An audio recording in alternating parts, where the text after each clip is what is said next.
Assalamualaikum warahmatullahi wabarakatuh. Salam Pramuka. Halo teman-teman, perkenalkan nama saya Ina Noviana dengan nomor NPM 21882010116 dari Prodi Diksatrasia semester 3. Pada kesempatan kali ini saya akan memaparkan materi mengenai struktur gugus depan tingkatan siaga. Pada mata kuliah Kepramukaan 1 yang diampu oleh Bapak Dr. Arif Budiman, MPD. Nah, baiklah teman-teman, di sini saya akan menjelaskan mengenai struktur gugus depan atau GUDAP. Dalam gerakan pramuka, struktur organisasi GUDAP atau gugus depan berfungsi menghimpun anggota siaga, penggalang, penegak, dan pandega. Dan untuk menjalankan roda organisasi, maka gugus depan atau GUDAP memiliki pemimpin yang kita kenal sebagai ketua. Nah, teman-teman, kita masuk kepada definisi gugus depan atau GUDAP. Jadi, secara definisi, gugus depan atau GUDAP adalah kesatuan organik yang menjadi wadah untuk menghimpun anggota gerakan pramuka. Dalam naungan GUDAP, anggota pramuka menerima proses pendidikan kepramukaan berdasarkan sistem AMONG. Karena anggota putra dan putri terhimpun dalam GUDAP yang terpisah atau berbeda, dan merupakan GUDAP yang berdiri sendiri. Selanjutnya, saya akan membahas mengenai apa itu pramuka siaga. Jadi, pramuka siaga adalah sebutan bagi anggota pramuka yang berumur antara 7 sampai 10 tahun atau siswa sekolah dasar. Disebut pramuka siaga karena sesuai dengan kiasan atau kiasan dasar masa perjuangan bangsa Indonesia, yaitu ketika rakyat Indonesia menyiagakan dirinya untuk mencapai kemerdekaan dengan berdirinya Budi Utomo pada tahun 1908 sebagai tonggak awal perjuangan bangsa Indonesia. Dalam pramuka siaga terdapat dua satuan, yaitu satuan terkecil siaga dan satuan terbesar siaga. Satuan terkecil siaga adalah barung yang beranggotakan 6-8 anggota pramuka siaga. Sedangkan satuan terbesar siaga adalah perindukan yang berjumlah 32 anggota pramuka siaga. Selanjutnya saya akan membahas mengenai susunan struktur gugus depan tingkatan siaga. Jadi, susunan struktur gugus depan tingkatan siaga yaitu sebagai berikut. Yang pertama yaitu ada Mabigus atau Majelis Pembimbing Gugus. Yang kedua yaitu ada Ketua Gugus Depan, di mana pada Ketua Gugus Depan atau GUDAP ini terbagi menjadi dua bagian, yaitu Ketua Gugus Depan Putra dan Ketua Gugus Depan Putri. Yang ketiga yaitu ada Pembina GUDAP dan Pembantu Pembina, terdiri dari 1 orang Pembina GUDAP dan 3 orang Pembantu Pembina. Yang keempat yaitu ada Dewan Siaga, di mana pada Dewan Siaga ini bertugas untuk mengurus dan mengatur kegiatan perindukan serta menjalankan keputusan-keputusan yang diambil oleh Dewan.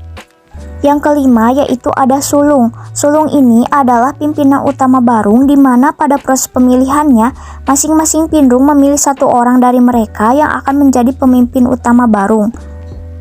Nah, yang keenam ada Barung. Barung ini terdiri dari pemimpin barung atau pindrung, wakil pemimpin barung atau wapindrung, dan 5-10 orang anggota pramuka siaga. Nah, selanjutnya kita akan membahas mengenai penjelasan dari susunan struktur gugus depan tingkatan siaga. Yang pertama yaitu ada Majelis Pembimbing Gugus Depan atau Mabigus.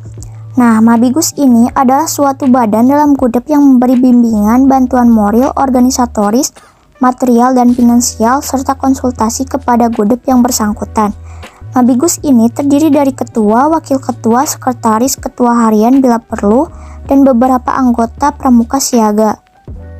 Yang kedua yaitu ada Ketua Gugus Depan. Nah, Ketua Gugus Depan ini dipilih dari salah satu pembina pramuka yang ada dalam gugus depan yang bersangkutan. Pemilihannya dilakukan saat musyawarah gugus depan.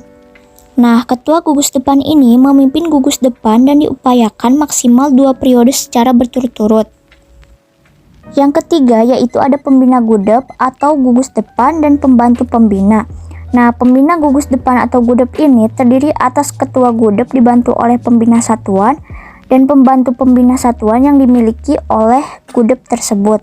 Nah, pembina GUDAP ini bertugas memimpin gugus depannya selama masa bakti, yakni kisaran 3 tahunan, serta dapat berperan sebagai orang tua yang dapat memberi penjelasan, nasihat, dan pengarahan.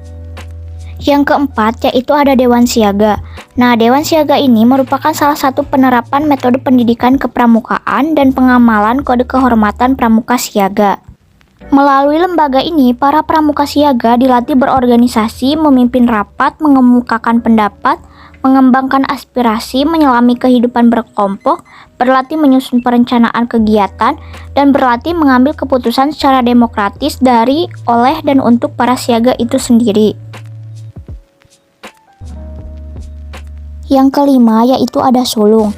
Sulung ini adalah sebuah barung yang beranggotakan antara 6-10 orang pramuka siaga dan dipimpin oleh seorang pemimpin barung atau pinrung yang dipilih oleh barung itu sendiri.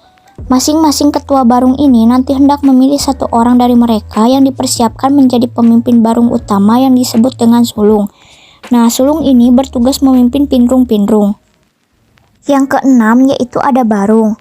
Nah, barung ini adalah satuan-satuan terkecil. Setiap barung beranggotakan 5-10 orang pramuka siaga dan dipimpin oleh seorang pemimpin barung yang dipilih oleh anggota barung itu sendiri. Yang terakhir yaitu ada pemimpin barung dan wakil pemimpin barung. Nah, pemimpin barung dan wakilnya ini nanti akan memilih satu orang dari mereka yang akan menjadi pemimpin barung utama yang disebut dengan sulung. Baiklah, cukup sekian pemaparan materi dari saya. Mohon maaf bila ada kesalahan. Wabillahi taufiq walhidayah. Wassalamualaikum warahmatullahi wabarakatuh. Terima kasih.